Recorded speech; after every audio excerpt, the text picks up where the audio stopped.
तर अहमदाबादमधल्या विमान दुर्घटनेतील मृतांची संख्या 274 वरती पोहोचली आहे। इथे मलबा उचलण्याचं काम पूर्ण झालंय। बचाव पथकाने 274 लोकांचे मृतदेह बाहेर काढलेत।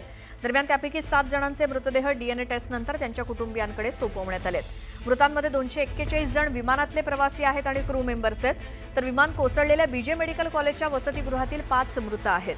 अपघाताच्या वेळी वसतिगृहात 50 पेक्षा जास्त लोक उपस्थित होते। आता या दुर्घटनेतील मृतांची संख्या गेली आहे 274 वर।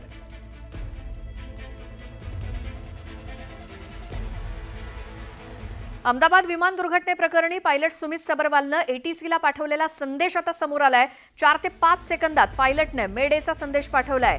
मेडे मेडे मेडे, थ्रस्ट नहीं मिल रहा, असा पायलटचा संदेश आहे। पॉवर कमी होते, प्लेन वर उचललं जात नाही वाचणार, असा शेवटचा संदेश होता पायलटचा।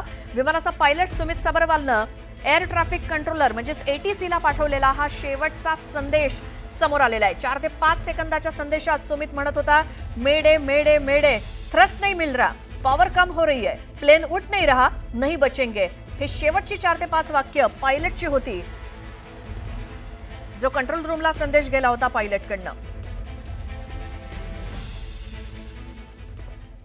तर अहमदाबाद विमान दुर्घटनेची सखोल चौकशी केली जाणार आहे। तपास यंत्रणा येत्या 7 ते 8 दिवसात संबंधित विमान उडवणाऱ्या एअर इंडियाचे वैमानिक आणि क्रू सदस्यांशी संवाद साधणार आहेत। तसंच यंत्रणांनी एअर इंडिया व्यवस्थापनाला वैमानिक आणि क्रू सदस्यांचा तपशील मागितलाय।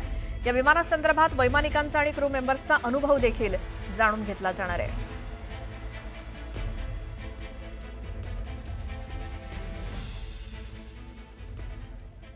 तर विमान दुर्घटनेनंतर अनेक कुटुंबावरती दुःखाचा डोंगर कोसळलाय। दरम्यान आता या घटनेच्या तपासाला वेग आलेला आहे। तपास यंत्रणांकडून नेमकं कारण शोधलं जातंय। दरम्यान अहमदाबाद विमान दुर्घटना कशी घडली, विमानतळाचा परिसर नेमका कसा आहे, कोणत्या धावपट्टीवरनं कोणत्या दिशेनं विमानानं उड्डाण केलं होतं, विमान हे मेघानीनगरच्या हॉस्टेललाच का धडकलं, अपघातापूर्वी वैमानिकानं नेमका काय संदेश दिला, या सगळ्याचा अहमदाबादच्या विमानतळ परिसरातून आढावा घेतलाय आमचे प्रतिनिधी लक्ष्मण घाटोळ यांनी। अहमदाबाद येथील विमान दुर्घटना नेमकी कशी घडली हे समजून घेण्यासाठी आपण याच अहमदाबाद विमानतळाच्या परिसरामध्ये आलेलो आहोत। माझ्या मागच्या बाजूला अहमदाबादचं हे विमानतळ आहे आणि ज्या पद्धतीनं हे विमान टेक ऑफ घेतंय, आपण ही दृश्य बघतोय अहमदाबाद विमानतळाची। याच विमानतळावरून ज्या पद्धतीनं या विमानानं टेक ऑफ घेतलेला आहे, त्याच पद्धतीनं 12 तारखेला दुपारच्या सुमारास एअर इंडिया कंपनीच्या विमानानं देखील अशाच स्वरूपाचा टेक ऑफ जो आहे तो घेतलेला होता। मात्र हा टेक ऑफ ज्या पद्धतीनं आता घेतला गेला तशाच पद्धतीनं टेक ऑफ घेण्याचा प्रयत्न वैमानिकाचा होता। मात्र हा टेक ऑफ तितक्या क्षमतेनं तितक्या ताकदीनं होऊ शकला नाही आणि त्यामुळे या सगळ्या विमानाचा अपघात जो आहे तो याच परिसरामध्ये झाला। ह्या विमानाच्या खालच्या बाजूला जर आपण ही दृश्य बघितली तर ती या मेडिकल कॉलेजच्या हॉस्टेलची आहे, ज्या हॉस्टेलवरती हे विमान आदळलं। हाच तो सगळा अहमदाबाद शहराचा परिसर आहे जो आपण दृश्यांमध्ये बघतोय आणि याच परिसरामध्ये याच हॉस्टेलवरती हे विमान जे आहे ते येऊन धडकलं।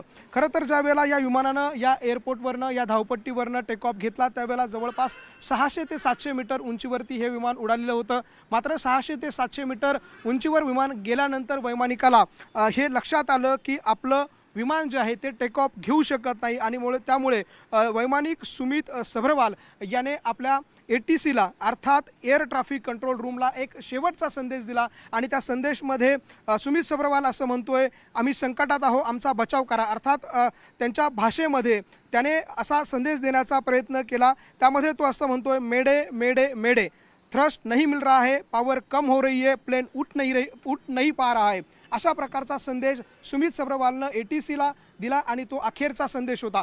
या संदेशाचा अर्थ असाच होतो की आता आमची मदत करा, बचाव करा, आमच्याकडे कुठलाही पर्याय नाही आहे, अशा प्रकारचा संदेश सुमित सबरवालनं एटीसीला दिला आणि त्यानंतर मात्र त्याचा संपर्क तुटला आणि त्यानंतर अवघ्या काही क्षणामध्ये हे विमान याच अहमदाबादच्या परिसरामध्ये कोसळलं आणि त्या ठिकाणी असलेल्या हॉस्टेलवर जाऊन आदळलं आणि त्या ठिकाणी देखील 20 ते 25 जे विद्यार्थी होते त्यांच्या इमारतीवरती ते कोसळलं आणि त्या खाली दबून देखील अनेकांचा मृत्यू झाला। तर विमानामध्ये बसलेल्या सर्वांनाच यामध्ये आपला जीव गमवावा लागला। अशा प्रकारचं भीषण दुर्घटना घडली आणि याच दुर्घटनेचं खरं कारण नेमकं काय आहे, ही दुर्घटना कशा स्वरूपाची होती हे सांगण्याचा प्रयत्न करण्यासाठी आपण याच अहमदाबाद विमानतळाच्या परिसरामध्ये आलेलो आहे आणि हे संपूर्ण विमानतळाचा परिसर आपल्याला पाहायला मिळतोय। त्यामुळे आता या दुर्घटनेच्या तपास यंत्रणेंना जे जे काही हाती लागेल त्यामध्ये अधिक माहिती समोर येईल। मात्र ही दुर्घटना नेमकी कशी घडली हे आपण या सगळ्याच्या निमित्तानं पाहण्याचा प्रयत्न केला। व्हिडिओ जर्नलिस्ट हेमंत बागुलसह लक्ष्मण घाटोळ, न्यूज 18 लोकमत, अहमदाबाद।